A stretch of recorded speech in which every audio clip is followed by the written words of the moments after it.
Hello, friends. So that whole interest in the upper traps and the neck and the upper shoulders, or the upper back and shoulders that we worked on last week seemed to really resonate with quite a few people. I had a couple of people seek me out and ask me questions about their shoulder issues and various things. So I want to keep breaking that down a little bit. So one quick lecture and then we'll move a little bit. And that is, if you have anything going on in your shoulder, not that it's the complete remedy, right? But oftentimes, part of that healing that can help the shoulder is that alignment of the chest, the upper back, and the neck and the head, right? Because what happens more often than not, from what my experience in helping people with these injuries and issues, is that the arm spends a lot of time in internal rotation, right? We've got extra rounding of the spine behind us. Our head is bobbing forward. We're bearing that weight. And so this position, whether it's because you have no self-confidence, you want to disappear, whether it's because you're angry, right? Or whether it's because that's just how you work and how you live and how you sleep, doesn't matter. But if that's the way you spend a lot of your time, that can correlate to issues in shoulders, right? So when you are going to look at an issue in the shoulder and you want to try to heal the shoulder, it's not just the shoulder usually that we're working with or looking at, it's that whole line, right, through that upper body. So we're going to look at that as we move through today's little sequence, the shorter version, right? Before we do that, sitting up nice and tall, but I'm going to start to bring some of that in here. Let your shoulders lift about an inch, don't go too high. Let them gently move back. I could say outer shoulders moving back a little bit. And then let those shoulder blades just gently slide a little down and a little together. Don't go extreme or the ribs flare, and that's not beneficial either, right? So find that little, that little mantra. Let the buttocks bone down, reach down, and the crown of the head reach up as usual. With the eyes closed. Pardon me. Start to tune into your breath or my coughing, one or the other. And just notice where your body's at. Notice what this position is like, right? When your ears start to line up over your shoulders, over your hips. Is that difficult to hold, easy to hold? Does it feel foreign? If it's causing pain, then, try to find a position. Maybe you round a little more forward or roll the shoulder in a little in order to not go into pain. I don't find that very often when I'm working with upper back and shoulder issues.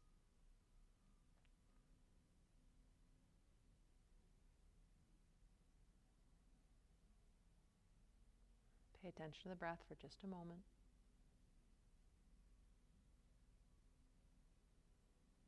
And open those eyes. Okay, so now from this place, if anything changed, bring it back. Bring those arms till they're about parallel, the forearms anyway, to the earth. And imagine that you have hot coffee or hot water or something hot that you don't want to spill all over your hands and cups on your hands, right? I'm going to keep my elbows not pigeon, but I'm going to keep them by my side body, and I'm going to simply start to serve my coffee to my buddies on either side. Come on forward. And go ahead and serve that coffee, chai, which just means tea.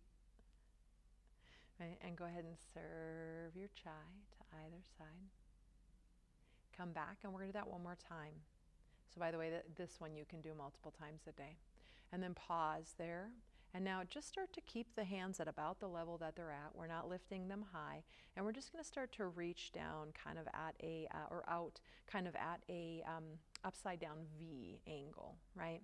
And then just pay attention to, maybe you're feeling a stretch through the bicep area, right? Or is that in the shoulder? Again, anytime we're going through this, if you go into any kind of nerve pinching, impingement in the shoulder, pain, don't do the motion. That's a motion you'll avoid for right now. Go ahead and bring the hands back down and pause, right? And if you're an acute injury, this is not the sequence for you. This is not for acute injury at all. So I'm going to talk as we move in about the eye of the elbow. So let's just play with that for just a second, right? Bring your arms down by your side. And we do this every once and again just as a reminder. So if I let my thumbs move in towards my body, my arms, my upper arms start to move in internal rotation. Don't go into impingement, right?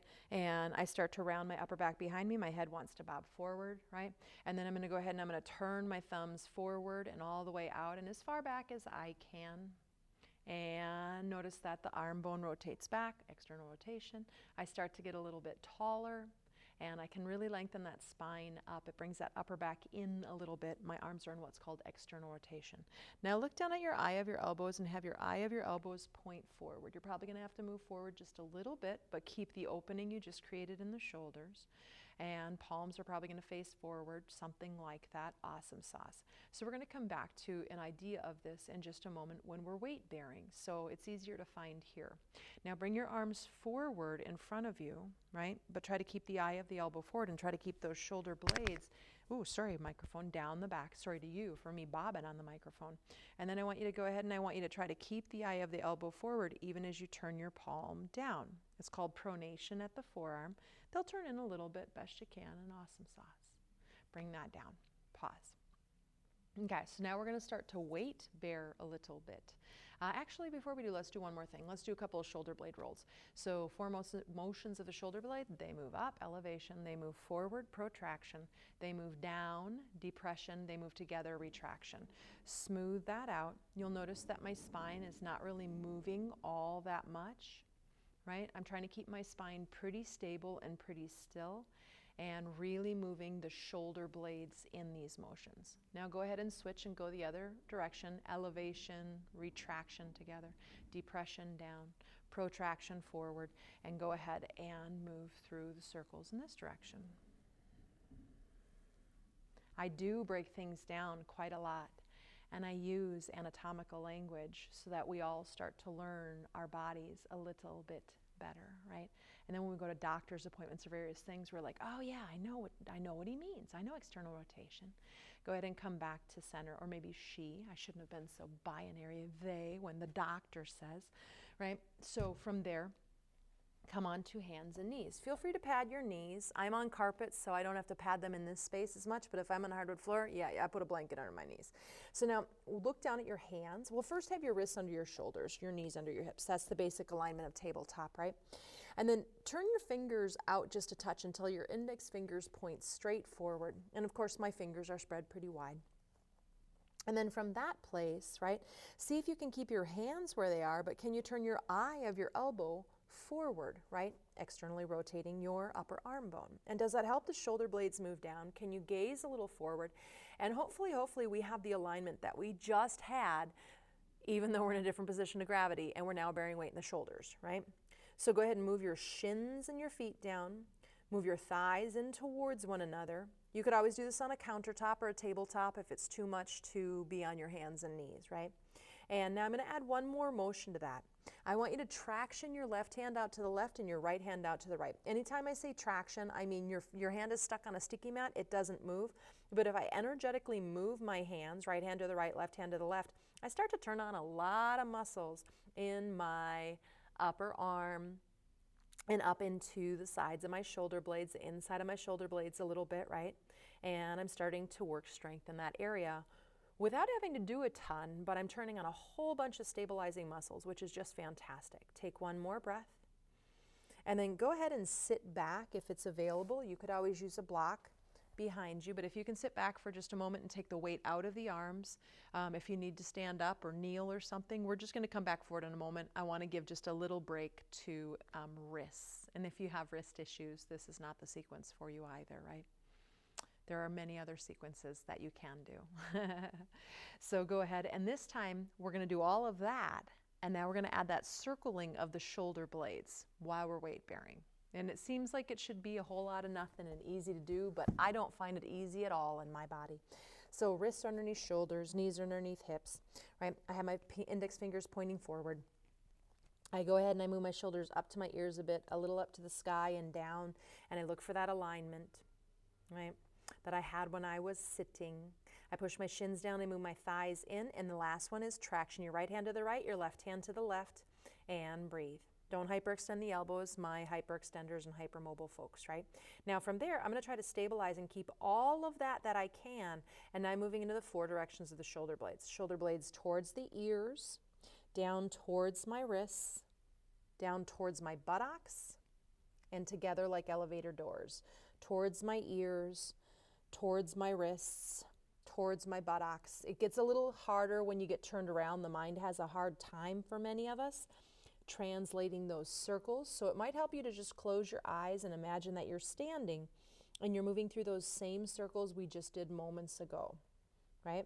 Hopefully the spine is stable and the spine is not really moving out of its neutral or elongated position. Go ahead and switch the direction and go the other way, towards the ears, towards one another, towards the buttocks, towards the wrists, right? And go ahead and smooth that out into a circle if you can. If you need to just move in 4 directions, there is nothing wrong with that. And again, if it helps you to close your eyes and imagine that you're standing and moving them like we just were, there's nothing wrong with that at all, right? And then go ahead and come back to center and move back on a block or whatever you need to, and just pause there for a moment. And by the way, the block is not a bad thing to keep between the ankles at all given points in time, because when a lot of us do this work, we move into a whole nother pattern of the lower body, which I'm not talking about today, but your feet tend to move in towards each other. If that's you, this keeps you as a nice, the block acts as a spacer, right? So now we're going to go ahead and we are going to add another piece in. Y'all ready? Come forward.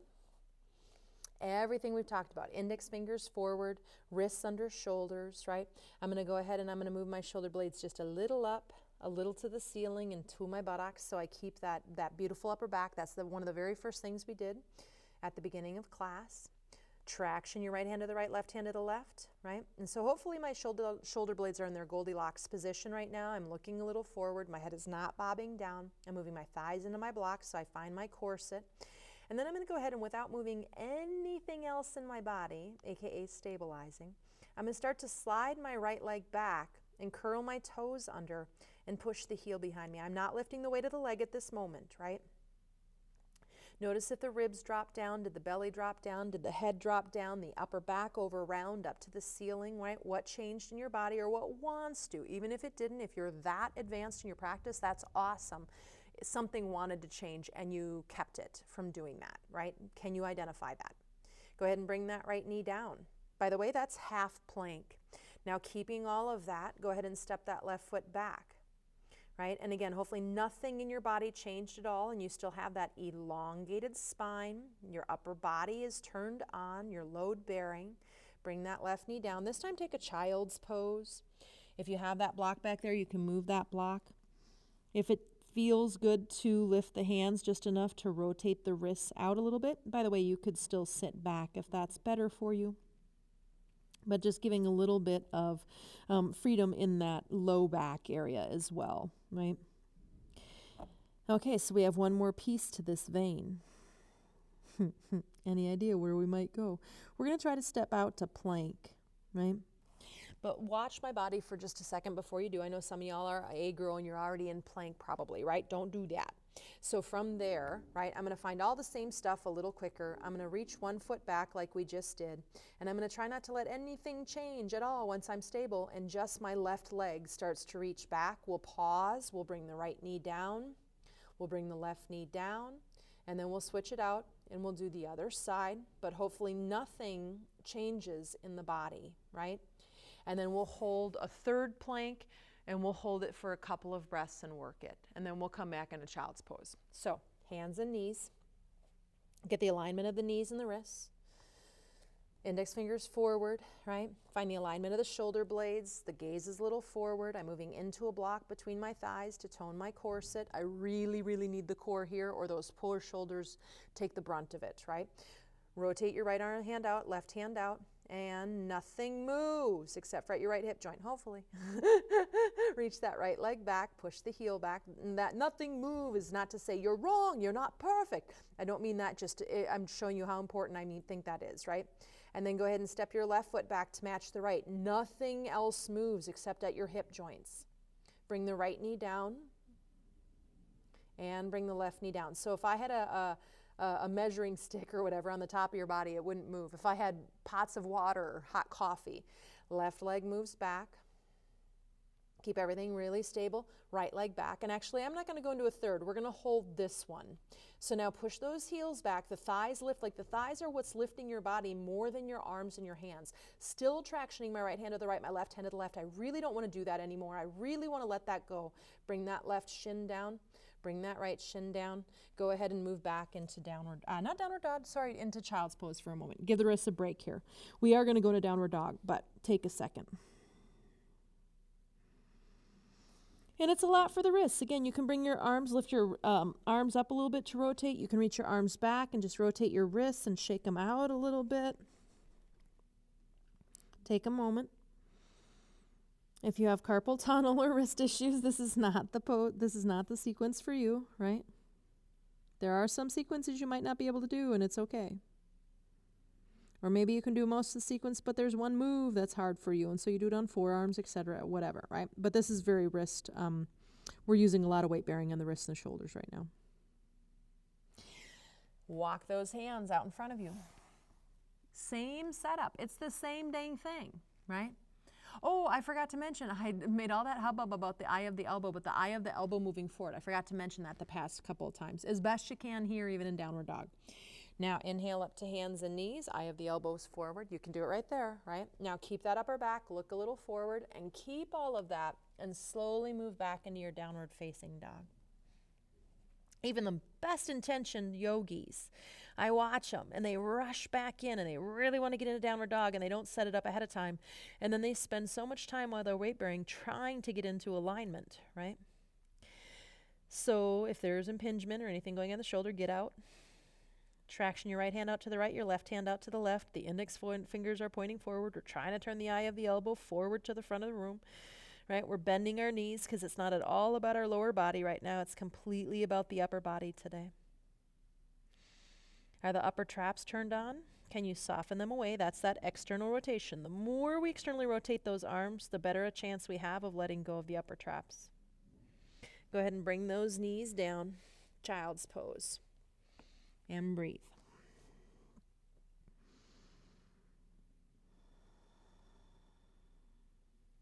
Okay, since we're already in this place, we got one more little piece to this, and then we're going to do a couple little stretches, and we're out of here. Y'all ready?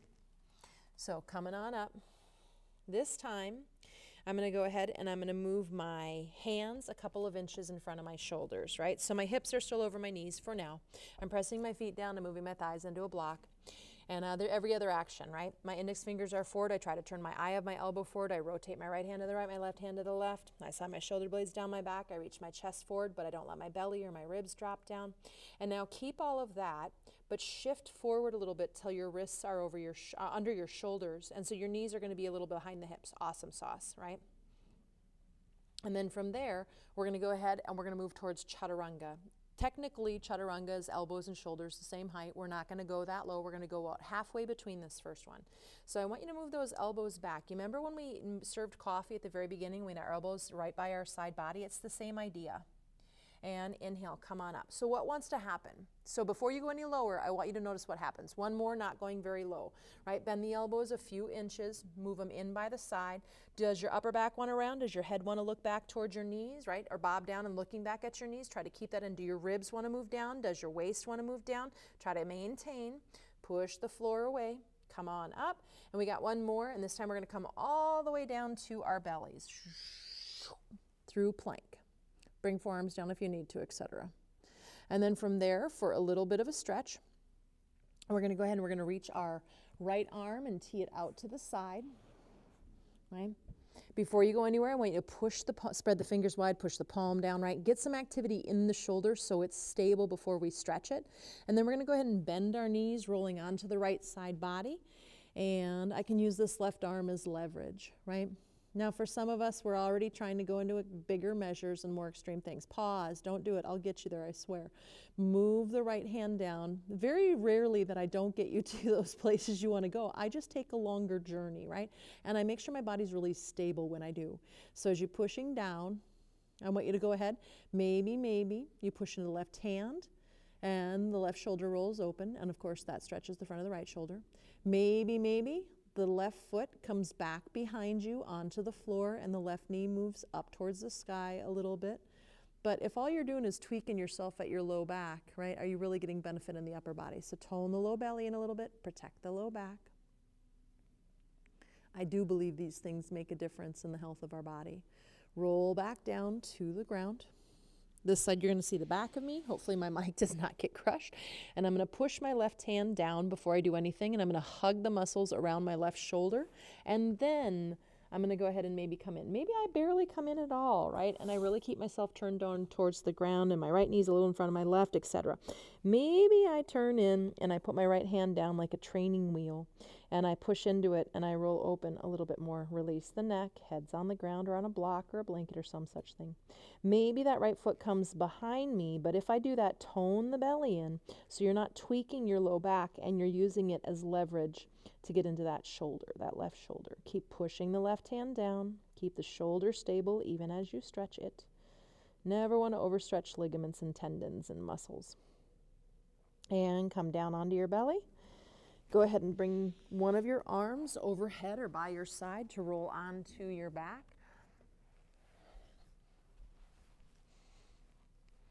And walk your feet wide, lean your knees in.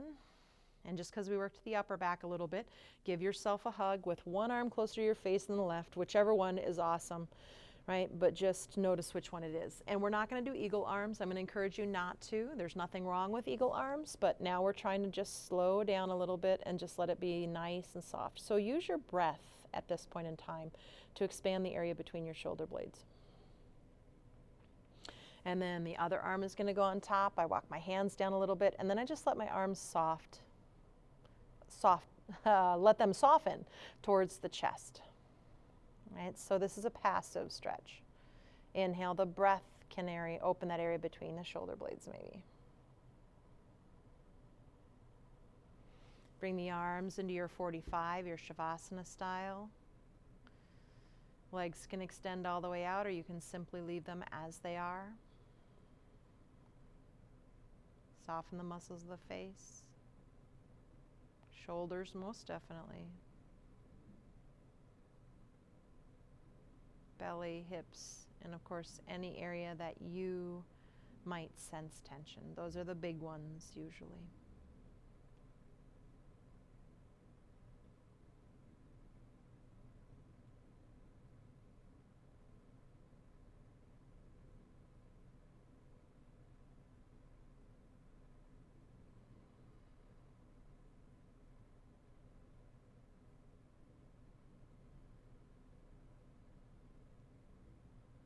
Let's take about 5 more breaths.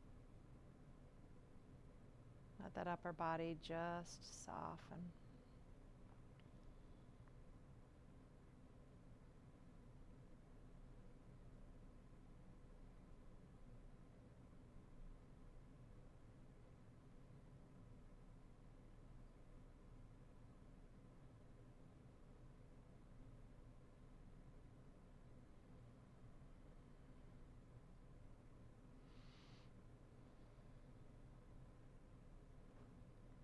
And then if you want to add any little movements in before you get up, feel free to add those in, twists or whatever that might be.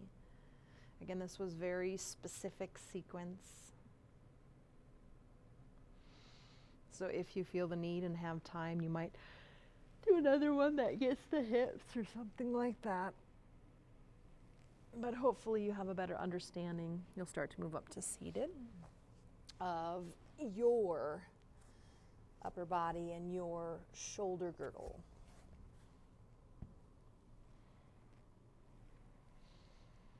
So as you bring those hands together in front of the chest, that mantra one more time, just lift the shoulders about an inch, shoulder blades technically.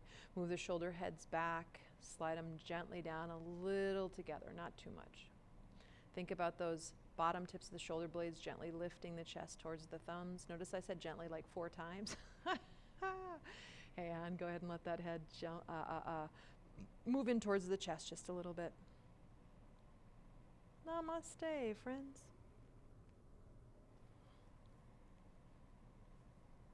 Have a wonderful day.